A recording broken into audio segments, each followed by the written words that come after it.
See, I'm sucking up because you guys run all the bad offices. Shitty organization. No, I'm sorry. So that's changing, right? Like you look at my family, okay? You know, there's PhDs, there's lawyers, everybody has a university degree. My girlfriend, her family, same thing, right? She's a medical doctor, her mom's a master's degree recipient, her stepdad's an engineer. You don't hear Indigenous families like that talked about on the news, or on Arctic Air, or North of 60. But that is increasingly the reality in our communities, right? We know this. So let's start to share that story. Let's start to share those successes. We do a really good job in our communities of celebrating the kids who are good at hockey.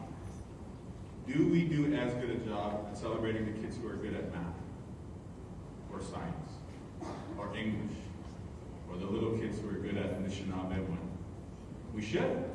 I'm not taking anything away from hockey. Yeah, keep celebrating those kids, encouraging them to achieve. But let's also raise up those who are our academic stars and who are our intellectual stars. Yeah, we can do that. And that's part of decolonizing. That's part of throwing off the shame of residential schools. It's saying that, yeah, what happened in the past wasn't right, but I'll be damned if I'm not going to achieve today because of that. We still can do it. So I was so inspired by, my sister and all this stuff that I decided to go back to school too. A little bit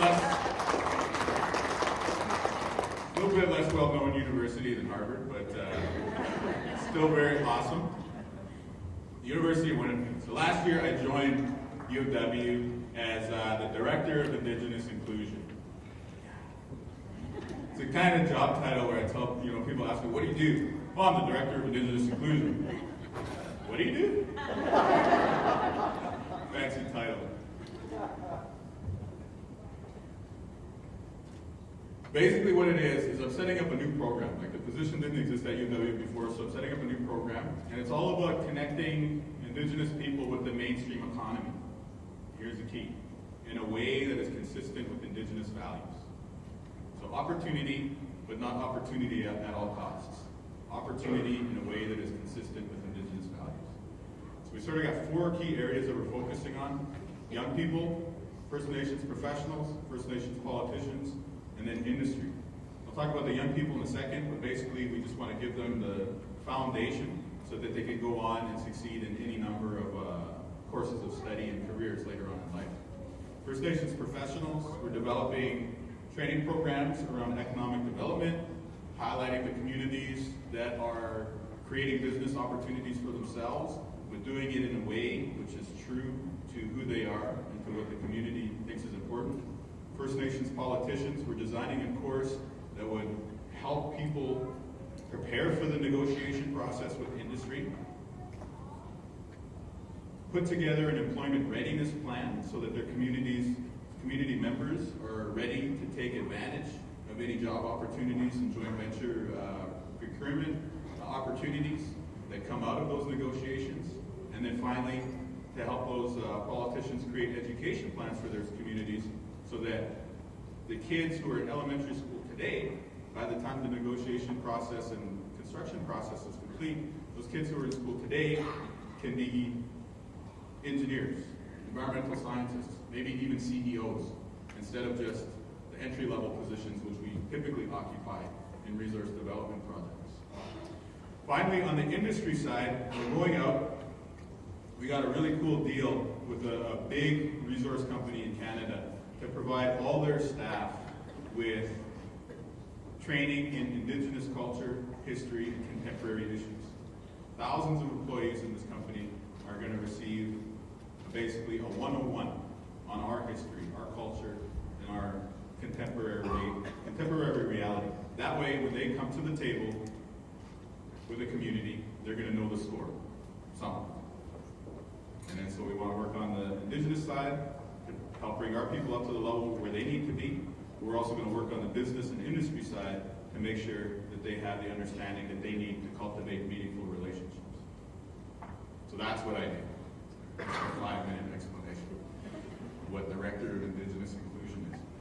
So I wanted to highlight some of the programs that we did for youth, like that first component that I was talking about, because I think that they may interest some of you guys.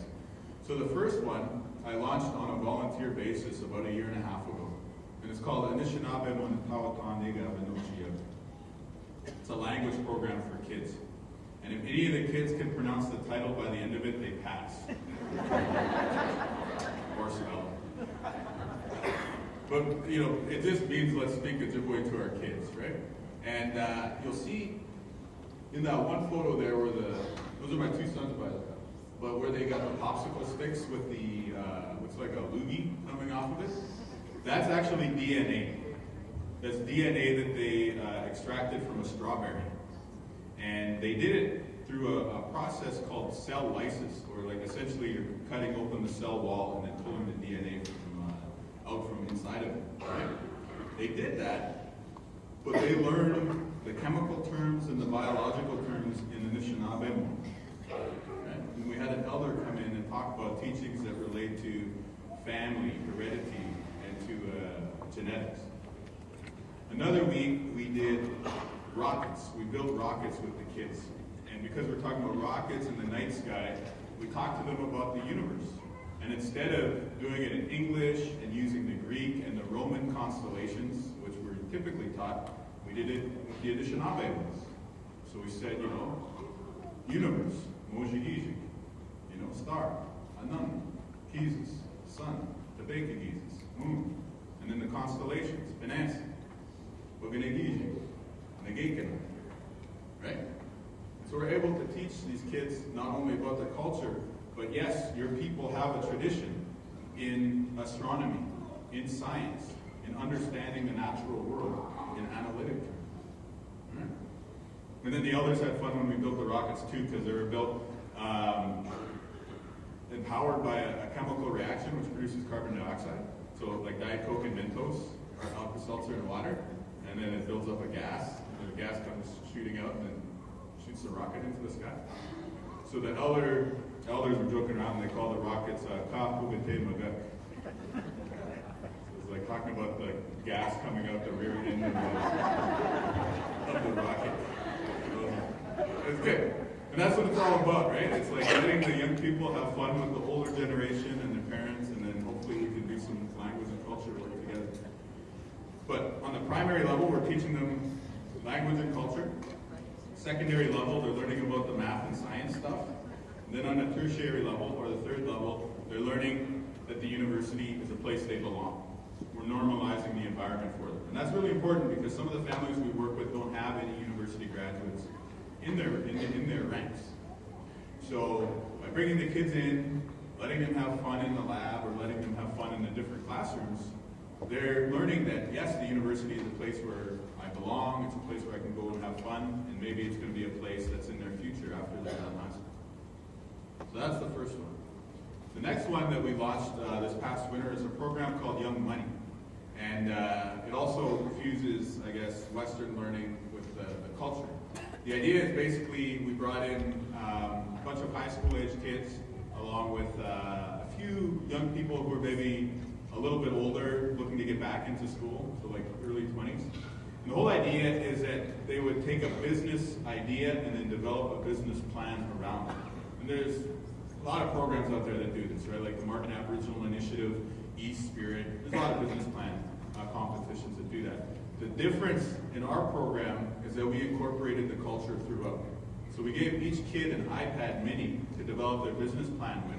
But when they got the iPad, they had to do a giveaway song. So they had to dance around with the iPad and then like sa-sa kwe each time that the words of the song came. And they're super embarrassed to do that, but you know, they did it anyways so they could get the iPad. And then we took them to a sweat, you know, got them to talk to an elder, did different teachings with them, different songs with them, exposed them to what our culture has to say around sustainability. Talk to them about, say, tobacco. In traditional times, if you're going to take something out of the forest, you should put tobacco down. And then we ask them, how would that change mining or timber industries if you had to put tobacco down before you picked up a diamond? Or if you had to put tobacco down each time you cut down a tree? We gave them a chance to reflect on that, right? And so at the end of the day, we're hoping to cultivate entrepreneurs with ethics, capitalists with a conscience. We're trying to teach young people about business because that is going to be the reality that they face after high school and after post-secondary. The days of going out into the working world and having a career that you work for 35 years and then retire with a full pension at the end of it, those are over. People who are in school today are going to enter a job market where they're going to have to think like entrepreneurs. They're most likely going to be working on a contract basis for the majority of their lives. And so they should be prepared to go out and find work, to market themselves, to manage their own finances. And if they ever expect to retire, they better learn how to save for that retirement themselves. Because the government is not going to do it. And the public sector is not going to do it. And likely the private sector is not going to do it either. Right? So we're trying to prepare them for that, but to do it in a way that is consistent with the culture. And here's the interesting thing. Like, we measure everything in the program, and the participants said that the traditional Aboriginal cultural components in the program were the most valuable part of it. They ranked it higher than the business learning that they got. They even said it was more valuable to them than getting the free iPad. So that's pretty compelling. So at the end of it, we did this like Dragon's Den style pitch competition where all the kids competed and presented their business plans, or young people I should say. And this was the winner. She's Chantal Pijik. And her idea was to do like a mobile food truck in Winnipeg that would be like a healthy take on Aboriginal cuisine. And she had a very good business plan, all the numbers made sense, and it had good projections. And so she won. She's a young mother also, so she was doing a presentation with two little kids like crawling around her. So I guess she got some bonus points for that too. That's her in Vegas. Her prize was a trip to Vegas to the Reservation Economic Summit, which is like the big business forum in Native America. And so she was able to win that. There's a few other things that I'm doing not through the University of Winnipeg, but on my own around education, language, and culture. And the first one is Nietzsche. So it's an app that I developed with my father, my late father, last year. And basically it's a program for iPad, iPhone, iPod Touch to teach people how to build simple sentences in the Anishinaabe language. So basically that's the main screen. Each of those dials on there, it's kind of like a slot machine for those of you guys who like that. The prize is your identity. Yay! So you build a short sentence, using those things. It basically goes subject, object, verb, or no, subject, verb, object, and then the first roller, it can either change it to what's called imperative form or conjunct form. So you guys are familiar with imperative form, even if you don't know what imperative means. It's the difference between niba and niban. And then conjunct form is just like niba. Right? So once you do that, you hit the translate button, boom. Kitinaway maanan, right? And then you can switch one of the dials from we are related to him to we are related to them, and then kitinaway maanan, right? And so I want to keep developing this in the future. Right now, a lot of people are sort of asking, well, can you put sound in it? Can you put the pronunciation of it?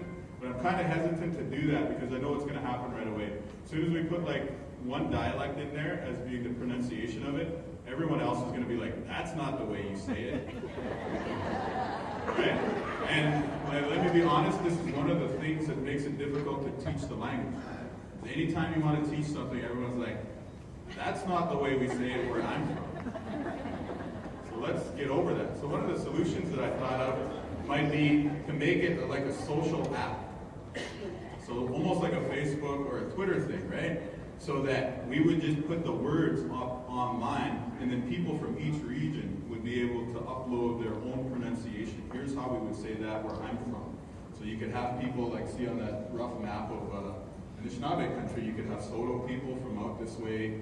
This is how we say it in our communities around, say, Lake Man. You could have people from Lake of the Woods, people from Red Lake, Minnesota, upload their own versions, right? And then you'd be able to see it and just select which kind of dialect you want to learn, right?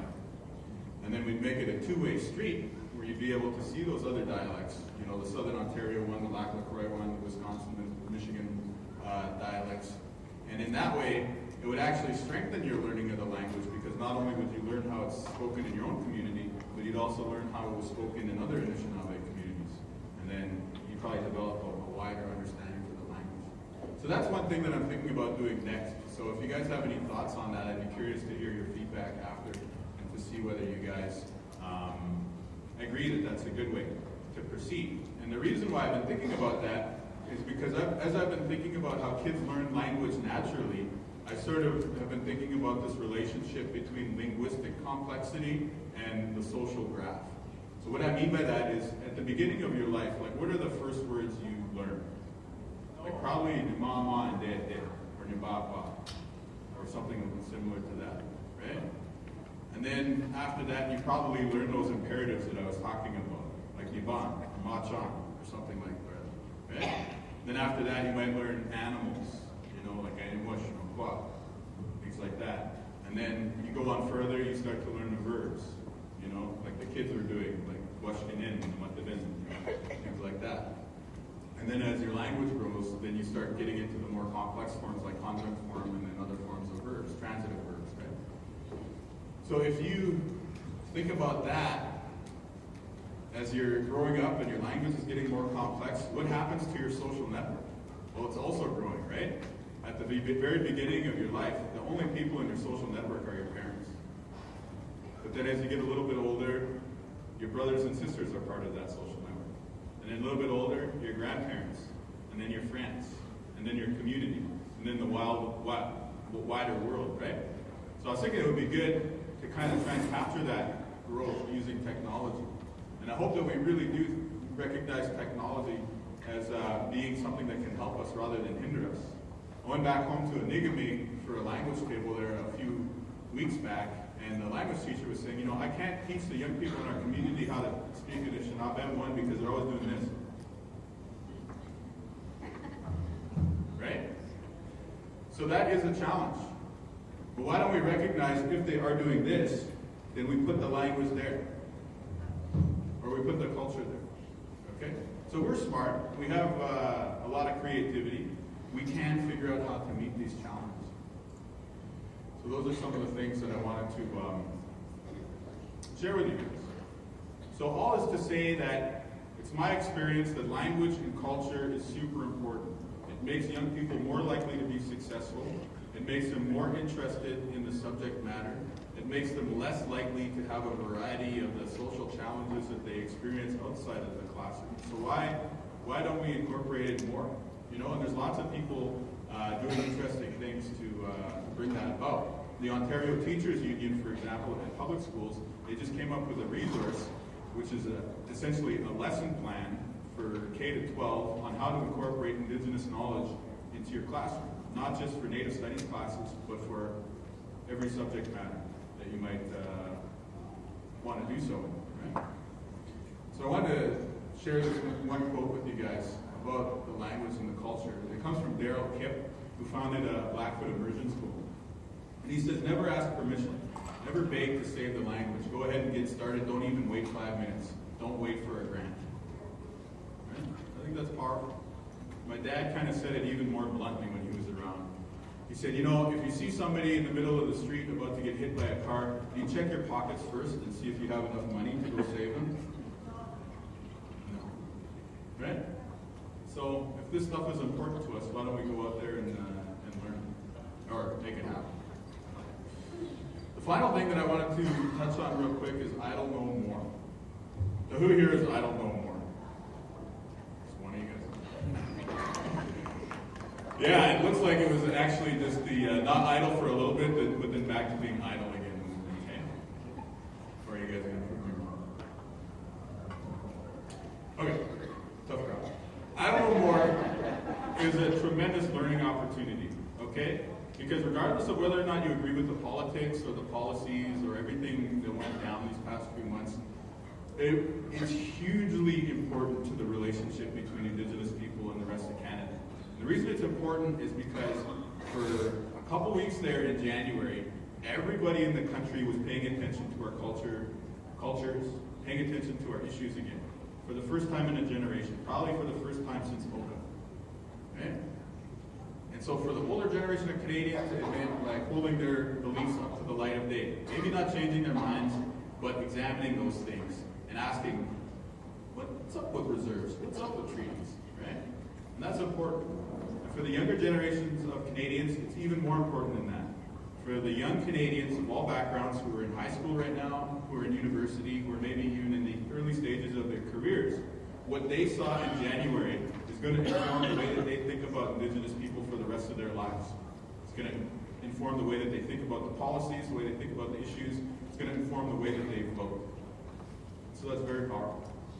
So I encourage you guys to think about I Don't Know More as not necessarily the solution, the be-all and end-all, but as an interesting place to start the discussion.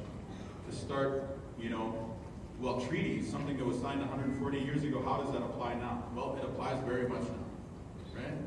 There were tens of thousands of people standing up from coast to coast saying, these matter to us. Or for the regions of the country without treaty, they were saying, Aboriginal title, this matters. Let's get this relationship right. So it's a real important place, I think, for us to begin a contemporary examination of Indigenous issues in the classroom. But here's the thing. I Don't Know More is at a crossroads, right? And I don't necessarily mean that because of the fact that it's not on the news or on the front page of the paper anymore. I Don't Know More has switched back to its roots as an educational movement, right? It's gone back to teach-ins and to community events and stuff like that. And if its focus now is just to help grassroots people better understand their treaty rights, Aboriginal rights, and their heritage, then that's good. I think that's a positive development. But here's the reason that I think I Don't Know More and Indigenous politics in general is at a crossroads. Okay? So on the one hand, you have some leaders who are saying, comprehensive claims, that's the way to go. And then you have others who are saying, no, Indigenous nationhood, that's the way to go. Right?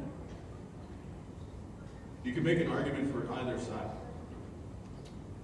But I'll argue by example that maybe we need to be thinking about it in a different way.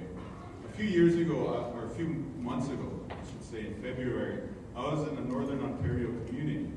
And I was talking to a young man after a talk like this. He was like, oh yeah, can we take a picture, this and that, I'm going to school, I don't really like it, whatever. And then very casually, he told me, Wab, I've been thinking of taking my own life. So what do I tell that young man? Do I tell him what some of the leadership says? Don't do it. We've got action on comprehensive claims coming. Should I tell him what I Don't Know More and other leaders say? No, don't do that. We're working on Indigenous nationhood. Don't get me wrong, those things are important. They're important in the long run. It is important for us to have self-government. It is important for us to figure out how to implement the treaties. Those things are very important. But they are ill-equipped to respond to the day-to-day crisis that so many of our young people are facing. What I ended up telling the young man was this. I said, what's the matter? How come you feel that way? And he said, oh, my dad passed away and I miss him a lot, so I think I'm going to go join him. So I told him, brother, I know exactly how you feel. I just lost my old man and I miss him very much. But somehow, we should stay here. And by us staying here, we hold them in our hearts and in our minds, then our dads will still be here in that way too. And then he shared this very nice story about his old man sitting him on his lap in the kitchen and then playing spoons with him. And I think about that young man a lot. Try and keep in touch with him to make sure that he's doing all right. But I think we should be asking ourselves that question on the political level. When we're starting to do educational work, how is this going to help that young person? How is this going to make a difference for that little boy or that little girl in the community?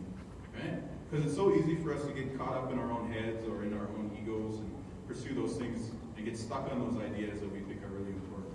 And we should always be reminding ourselves who we're really trying to do it for. Who are we really trying to serve? Right? And an interesting thing, I may not have been able to tell that young man, oh yeah, go learn about Indigenous nations. But I probably could have told him, go see a flash mob round dance. and that probably would have done something for him. Or go see all your people on Parliament Hill, 10,000 strong. That might have done something for him. So again, the culture, it's important. Community, it's important.